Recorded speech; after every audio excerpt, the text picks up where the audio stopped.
E aí, já pensou em ganhar muito dinheiro com um canal de corte igual esse daqui que você está assistindo? No primeiro link da descrição temos um aulão para você que quer começar um canal de cortes e faturar muito aqui na internet. Também teremos planilhas que irão te ajudar na hora de organizar a produção do seu canal. Tá esperando o quê? Assim, a pessoa fazendo uma frase um pouco ambígua, vocês lembram disso dos estudos da Guerra Fria. De repente aquela pessoa foi vista, esse aí tá trabalhando pro inimigo, etc. E aí eu acho que a gente pode retroceder muito, que já está acontecendo, porque, por exemplo, uma faculdade americana hoje tem muito medo de trazer doutorando chinês. Por quê? Porque tem um monte de temas agora nos Estados Unidos que se transformaram em temas-chave para a segurança nacional.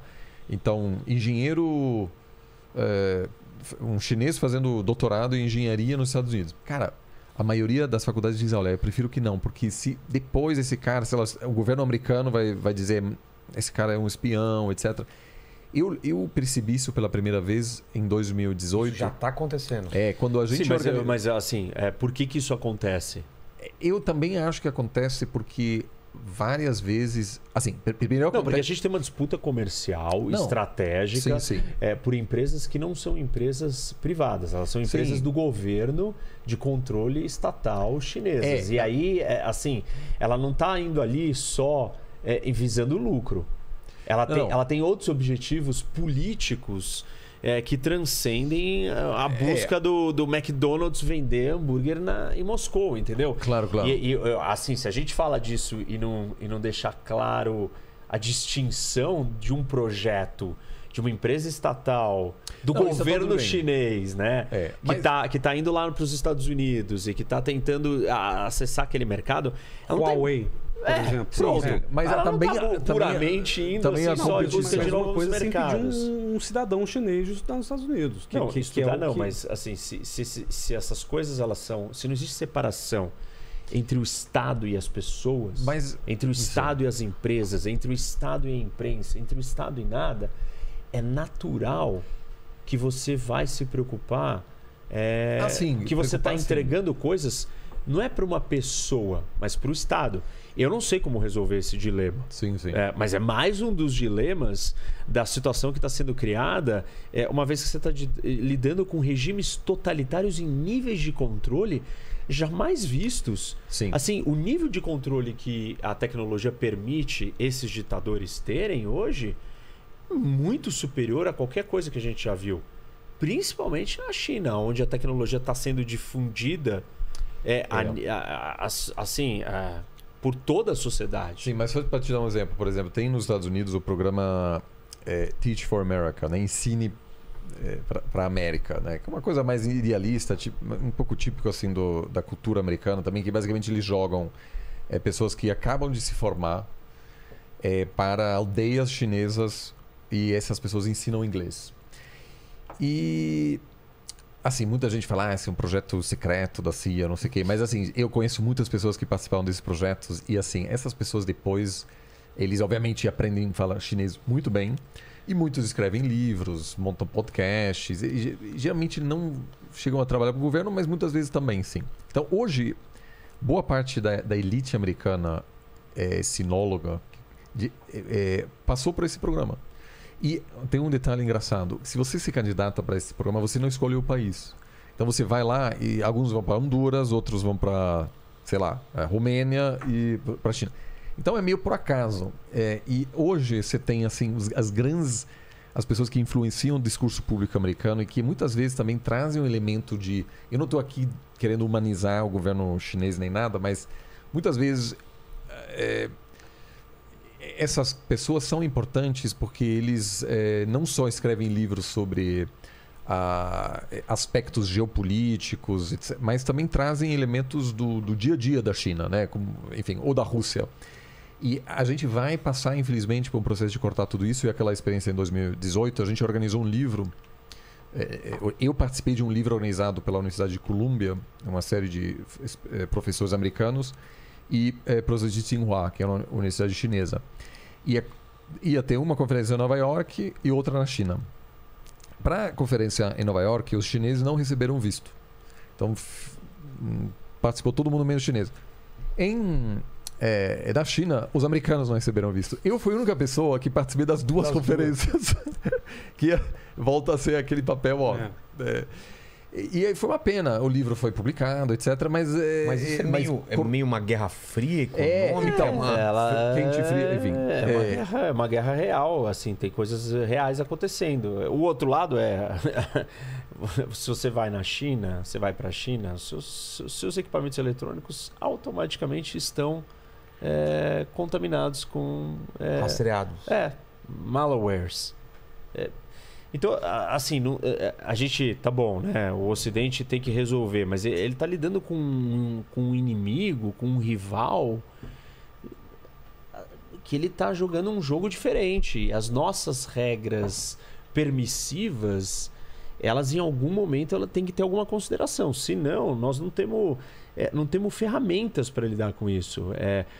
Dessa vez, né, na União Soviética, o projeto soviético, ele economicamente, ele tinha uma escala, tal, por algum momento pareceu que ele era forte, mas ele não era forte de verdade. Agora, o modelo chinês, ele é economicamente forte. Ele é consistente. Né? Isso. Então, nós estamos lidando com uma espécie de problema mais perigosa, num sentido de que ele se autossustenta a um custo muito grande para valores que nós defendemos aqui no Ocidente, que não são tão importantes lá. Direitos humanos, privacidade, liberdade, questões ambientais, direitos em gerais, liberdades civis. E não trazer isso é muito difícil de você continuar nessa competição desigual. E é natural que o mundo esteja se remoendo, e é natural que discursos políticos de um Trump ganhem vazão, porque qual é a saída para esse problema? O problema existe. A China não é um projeto totalitário só na base da força, fracassado economicamente. Qual que é a resposta que o Ocidente vai dar econômico a esse modelo? E assim, é muito sofisticado e muito complexo para uma ameaça muito grande. Eu não acho tão simples a gente... o Ocidente... ele não pode fazer isso. Então, o que o Ocidente vai fazer? Se ele vai manter uma relação totalmente aberta e transparente... Não, mas eu só estou dizendo que isso aqui vai levar para um aumento da ignorância em relação à Rússia, e a China já está acontecendo, assim, né? Ou seja, você fechar a porta, eu acho que... Mas a gente teve essa ignorância em outros momentos. Sim, e foi um problema. E continua, por exemplo, sendo um problema enorme para os Estados Unidos interpretar o que acontece no Irã, né? Claro. É uma ignorância total. Tem uma vantagem estratégica europeia ou de outros países em relação a entender o Irã, porque tem muitos especialistas que, enfim, né? Tudo bem, mas é que assim, eu acho que tem um grau de prioridade, né? A prioridade é entender ou lidar com a ameaça econômica, estratégica, competitiva, e aí você compromete alguma coisa. Mas eu acho que parte da nossa percepção de ameaça vem de uma certa incompreensão do que esses caras estão querendo também. Então, como a gente falou, na falta de informação a gente teoriza. O problema é que a gente pensa as nossas próprias teorias sobre a realidade a partir da nossa experiência ocidental. E às vezes não é o que os caras estão pensando. Eu vou te dar um exemplo concreto. Tem um especialista em China chamado Martin Jacks, que é um britânico que tem um livro bacana sobre China. E ele faz um comentário interessante que é o seguinte: pela primeira vez em 500 anos, desde o início da era moderna, a gente tem a ascensão de um país que não é ocidental e que, justamente pela sua própria experiência histórica, eles conhecem muito mais sobre a gente do que a gente conhece sobre eles. E eu acho que, em certo sentido, o que pode acontecer com a Rússia é um pouco isso também, né? A gente tem uma ignorância gigantesca sobre a Rússia, enquanto eles sabem muito bem. Assim, mas eu não estou contestando que a gente tem ignorância. O ponto é que a gente tem ignorância, em parte, porque eles querem que a gente tenha ignorância. 2, porque eles estão numa rota e num projeto e num modelo que ele não concebe esse nível de troca que está sendo colocado aqui, porque ele mesmo não trata a recepção nossa, com essa abertura. Porque não é simples assim. Eu quero ir para a Rússia, você vai chegar lá do mesmo jeito que você vai chegar numa democracia livre e aberta. Não, dá mais trabalho. Bem mais trabalho. Então, assim, essa simetria, ela não existe só porque nós criamos ela. Ela existe porque tem um modelo aqui colocado e esse modelo funciona numa lógica de controle, de fiscalização, de monitoramento, de repressão.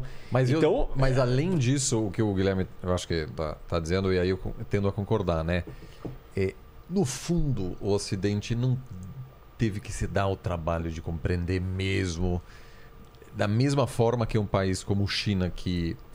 E, de novo, eu não uso isso para justificar qualquer comportamento vingativo chinês, mas a China passou por seu trauma de ocupação parcial, de humilhação, etc. Pilhados, né? Foram pilhados durante o século. Obrigou a China, inclusive, tem uma história incrível da China enviar expedições de acadêmicos para o Ocidente, e existem hoje livros incríveis de chineses chegando nos Estados Unidos em 1880, escrevendo sobre aquilo que eles estão vendo, né? A partir de uma perspectiva de um país que estava bastante isolado.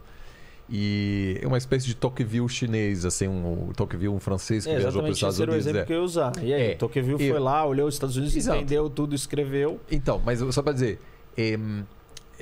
então, às vezes, isso agora mudou um pouco. A abertura desses países é a mesma do que o Ocidente tem em relação... Mas, por exemplo, não é só isso, não é só isso. Por exemplo, o Brasil também não entende a Indonésia, que é um país totalmente aberto. Por quê? Falta de interesse, que é um pouco essa questão de que... E aí, a expectativa que às vezes não é explícita, mas entre linhas, de que em alguma... Isso muito poderoso nos anos 90. O resto do mundo, aos poucos, vai ficar mais parecido com a gente. Né? Hoje em dia, a gente sabe... Não, é um pouco demais, né? Mas havia uma expectativa real de que todos os países, em algum momento, iam se transformar em regimes políticos mais parecidos. Pequenas Europas, né? Isso eu acho que